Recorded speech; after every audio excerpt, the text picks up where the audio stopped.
There are a few additional points regarding elite theory that we should make, lest you assume otherwise.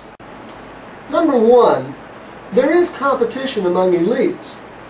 However, elites share broad values in support of the status quo. When elite theorists say that public policy reflects the values and interests of the power elite, they do not mean to suggest that each member of the power elite agrees on the minutiae of policy details. In fact, we may even speak of liberal and conservative elites who disagree on what the government should do about education, healthcare, taxes, or the war in Iraq. But their disagreements on policy specifics, the elite theorist would say, pale in significance to what they agree on, and that is their positions of power and privilege. The elite are generally status quo oriented. In other words, they seek to preserve the traditional distribution of wealth and power in American society. Number two, public policy is not necessarily anti-mass welfare.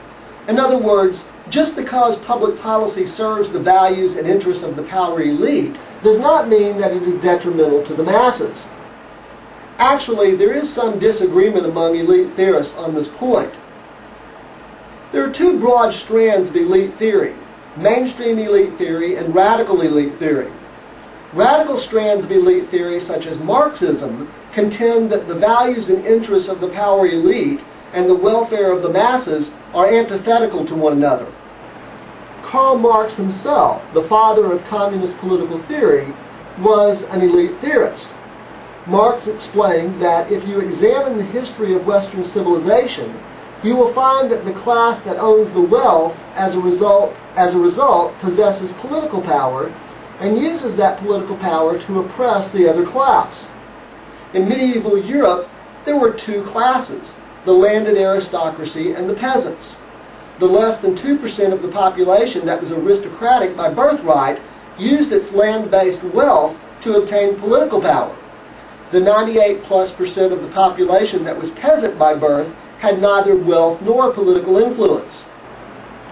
When Marx wrote the Communist Manifesto in the 1840s, the two classes were no longer lords and serfs, but the capitalist and working classes, or what Marx called the bourgeoisie and the proletariat, respectively.